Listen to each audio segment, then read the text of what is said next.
Jumpa lagi bersama saya dalam studi Al-Quran. Studi kita kali ini membahas tentang surah Al-Baqarah ayat 80.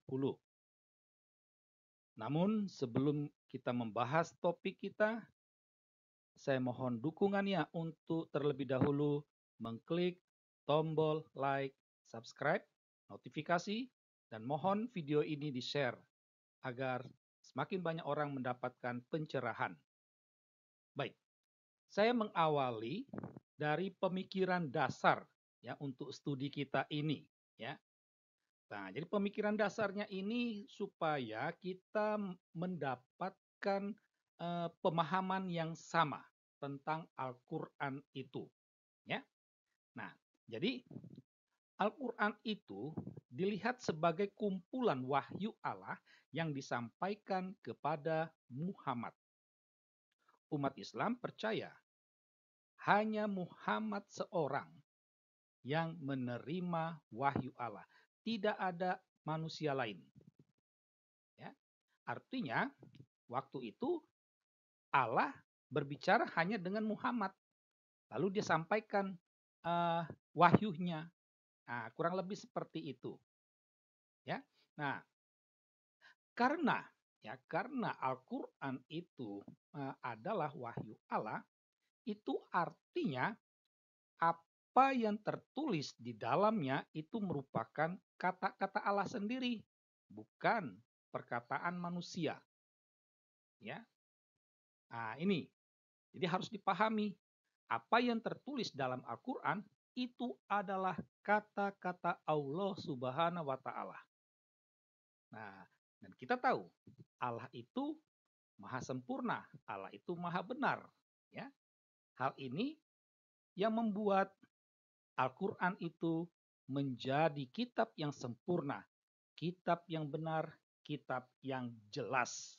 Ya, jadi tidak kesempurnaan, ya kesempurnaan dan kebenaran itu membuat tidak ada ruang, ya tidak ada ruang kekeliruan, tidak ada ruang sedikit pun ketidakjelasan di dalam Al-Qur'an. Semuanya terang benderang. Ya. Tidak ada cacat celah. Inilah Al-Qur'an. Karena apa? Karena sumbernya itu adalah Allah sendiri. Baik. Kita melihat surah Al-Baqarah ayat 80. Nah, kalau kita membuka Al-Qur'an, kita menemukan kalimatnya sebagaimana tertulis dalam layar kaca Anda, ya. Nah, jadi dapat dikatakan bahwa ayat 20 ini terdiri dari dua kalimat, ya. Jadi kita bisa membayangkan, pada suatu hari Allah itu mendengar ada omongan dari orang. Ya, orang ini yang pastinya bukan pengikut Muhammad, ya. Nah, orang ini dia berkata, neraka tidak akan menyentuh kami kecuali beberapa saat saja. Nah, Allah mendengar. Lalu Allah menyampaikan itu kepada Muhammad. Lalu Allah titip pesan kepada Muhammad supaya Muhammad mengatakan pesannya itu kepada mereka. Nah, apa pesannya? Nah, maka dikatakanlah kalimat keduanya, katakanlah, sudahkah kamu menerima janji dari Allah dan seterusnya. Nah, jadi kurang lebih seperti itu ya. Kita membayangkan konteks turunnya wahyu ini. Nah, kalau kita membaca Al-Qur'an secara keseluruhan, kita membuat semacam perbandingan, maka kita bisa mengatakan bahwa ayat 80 ini merupakan perpaduan dari surah Ali Imran ayat 24 dan Al-Maidah ayat 14. Ya. Kalau kita perhatikan, ya, eh, kalimat pertama ayat 80 ini itu tidak jauh berbeda, ya, dari Ali Imran ayat 24, ya. Hanya beberapa kata saja yang dihilangkan, ya. Nah, kalau Ali Imran kalimatnya itu api neraka. Nah, ini apinya dihilangkan, ya. Nah, kalau dalam Ali Imran kecuali beberapa hitungan hari, hitungannya tuh dihilangkan. Nah, sedangkan, ya, kalimat kedua ayat 80 ini seakan-akan redaksi ulang, ya, redaksi ulang dengan eh, apa? Pembahasan, ya, dengan pembahasan yang baru dari Al-Maidah ayat 14, ya. Nah, jadi itu.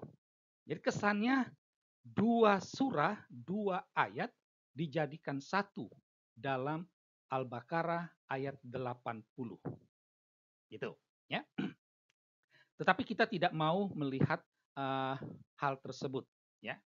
Nah, kita fokus saja kepada ayat 80. Nah, kita tidak mau menafsirkan ayat ini. Kita hanya mau mengkritisi ayat ini, ya. Ada beberapa pertanyaan kritis untuk menyikapi wahyu atau kalimat Allah ini, ya. Nah, misalnya pertama, siapa yang dimaksud dengan mereka itu? Jadi kalimat pertama itu mereka berkata. Nah, mereka itu siapa? Gitu. Kita ingat, kata mereka itu merupakan kata ganti. Dia menggantikan kata yang sebelumnya. Tetapi kalau kita melihat, ya, kita melihat ayat 79, 78, bahkan seterusnya, itu sama sekali kita tidak menemukan siapa itu. Ya. Mulai 75 itu udah berbeda dengan 74. 74 ke sebelumnya itu konteksnya zaman Nabi Musa. Nah, dan mulai dari 75 itu sama sekali tidak ada disebutkan siapa yang dimaksud mereka ini. Neraka tidak akan menyentuh kami kecuali beberapa hari saja. Apakah orang Yahudi? Ataukah orang Nasrani? Ataukah orang Arab pagan? Ataukah orang Hindu? Tidak jelas. Ya. Jadi tidak jelas. Jadi dalam ayat 78, 77, 76 tidak ada keterangan yang dapat menjelaskan siapa yang dimaksud dengan mereka ini, ya. Nah, berikut dari golongan manakah mereka itu? Apakah mereka itu dari orang yang ahli atau manusia biasa, ya? Nah, pertanyaan lainnya itu, apa kaitan kalimat mereka itu dengan kalimat Allah? Sama sekali tidak menunjukkan korelasi yang begitu solid. Ya. Jadi hanya asal ngomong saja. Dan apa isi perjanjiannya? Untuk apa Allah mengikat perjanjian dengan orang tersebut? Nah, ini semuanya tidaklah jelas. Ya. Nah, dari sini kita bisa sampai kepada kesimpulan logis. Ya. Yang pertama, tampak Al-Quran bukanlah kitab yang jelas. Ya. Itu tampak sekali. Yang kedua, tampak bahwa Allah Subhanahu wa taala itu hanya asal bicara saja. Tidak bisa menjelaskan, tidak bisa memberi bukti. Berikut, Allah Subhanahu wa taala tampak bodoh. Karena apa? Dia ngomong itu tidak nyambung dengan apa yang dikomentarinya. Nah, kesimpulan yang poin yang keempat, tampak Allah Subhanahu wa taala ini kurang kerjaan. Ya, hanya sekedar ngomong saja. Nah, dari 4 poin ini, kita dapat menyampaikan satu pertanyaan dasar. Benarkah Al-Quran merupakan wahyu Allah? Sekian dan terima kasih.